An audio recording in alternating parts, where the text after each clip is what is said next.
అందరికీ నమస్కారం అండి. ఈరోజు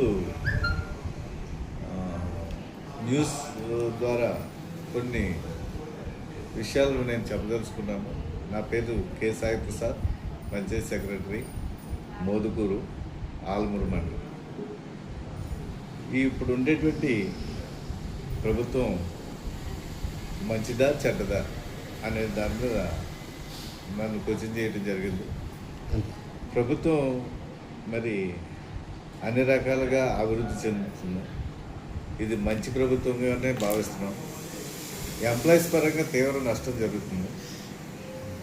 అక్కడ పిఆర్సీ కానీ, డిఏలు కానీ, పాత బకాయిలు కానీ, ఏ విధమైనటువంటి మరి ఇన్నాళ్ళు పవన్ కళ్యాణ్ గారు మా శాఖ మంత్రులుగా ఉన్నారు. మరి వారికి కూడా మరి ఎన్నో ఉదారమైనటువంటి పనులు చేస్తున్నారు. అందరికీ కూడా సేవాభావంతో అందరూ బాధపడేటువంటి మనస్తత్వాన్ని గ్రహించే వారికి సహాయం చేసేటువంటి గుణం ఉంది. మరి ఎందుకు పంచాయతీ శాఖలో ఉద్యోగుల మీద మరి ఈ ఏరియాస్ బకాయిలు కానీ, నెక్స్ట్ పిఆర్సీ ఫిట్మెంట్ కానీ, డిఎల్ విషయంలో కానీ ఎన్నికల్లో హామీలు ఇచ్చి మరి ఉద్యోగులందరినీ కూడా లోపరుచుకుని మరి ఓట్లు వేసిన తర్వాత సుమారు సంవత్సరన్నర కాలం జరుగుతుంది. మరి ఈ సంవత్సరన్నర కాలంలో కూడా మరి మాకేమీ పనులు ఏమీ కనిపించట్లేదు. ఉద్యోగులకి ఉపయోగకరంగా 1వ తారీఖున చేసేస్తున్నాం కదా, వీళ్ళు ఎందుకు పని చేయరు అనేటువంటి ఉద్దేశంతో ప్రభుత్వం ఉంది.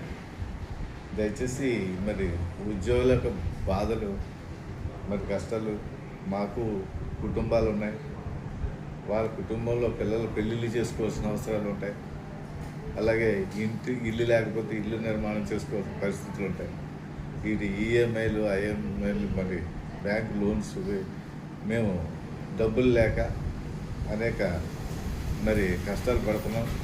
దయచేసి మరి చంద్రబాబు నాయుడు గారు సీఎంగా ఉన్నారు. మరి కష్టాల్లో ఉన్న ప్రభుత్వాన్ని ప్రజలందరూ సంతోషంగా ఉండేలాగా మరి పరిపాలన సాగించాలనేటువంటి ఉద్దేశంలో వారు ఉన్నారు. కాబట్టి దానికి తోడు పవన్ కళ్యాణ్ గారు కూడా మా శాఖ మంత్రులు అవ్వటం మాకు చాలా గర్వంగానే ఉంది. మరి మొదట్లో ఏదో చేస్తారో చెందుతారని చెప్పేసి భావించాం. ఈ సంవత్సరాల కాలంలో కూడా ఏమీ చేయలేకపోవడంతో ఉద్యోగుల్లో అసంతృప్తి అనేటువంటిది నెలకొని ఉంది. దయచేసి మరి మా యొక్క ప్రాబ్లం మీరు అర్థం చేసుకుంటారని, ఎప్పటికైనా 12వ పిఆర్సీ అమలు చేసి ఐఆర్ ఇప్పించాలని కోరుకుంటూ, మరియు ఈ సుపరిపాలన భాగంలో అందరూ కూడా ప్రజలు సంతోషంగా ఉన్నారు. అటు ఫ్రీ బస్ కానీ, సూపర్ 6 అమల్లో కానీ, మరి సచివాలయం ద్వారా మరి ప్రజలకు మరి అనేక సేవలు చేస్తున్నాం. 1వ తారీఖున టెన్షన్ ఇస్తున్నాం. అలాగే వికలాంగులకి మరి మీరు ఏవైతే మళ్ళీ రీఆప్షన్ పెట్టారో వాళ్ళ పరిశీలనార్థం కూడా దరఖాస్తులు తీసుకుని అర్హులైన వాళ్ళు ఎవరైనా ఉన్నా ప్రభుత్వానికి చెడ్డ పేరు రాకుండా అనేక రకాల చర్యలు తీసుకుంటున్నాం. మరి ఇవన్నీ కూడా మరి ప్రభుత్వం ఏ విధమైన సంక్షేమ పథకాలు ప్రవేశపెట్టినా కానీ ఇమీడియట్లీగా అమలు చేసేటువంటి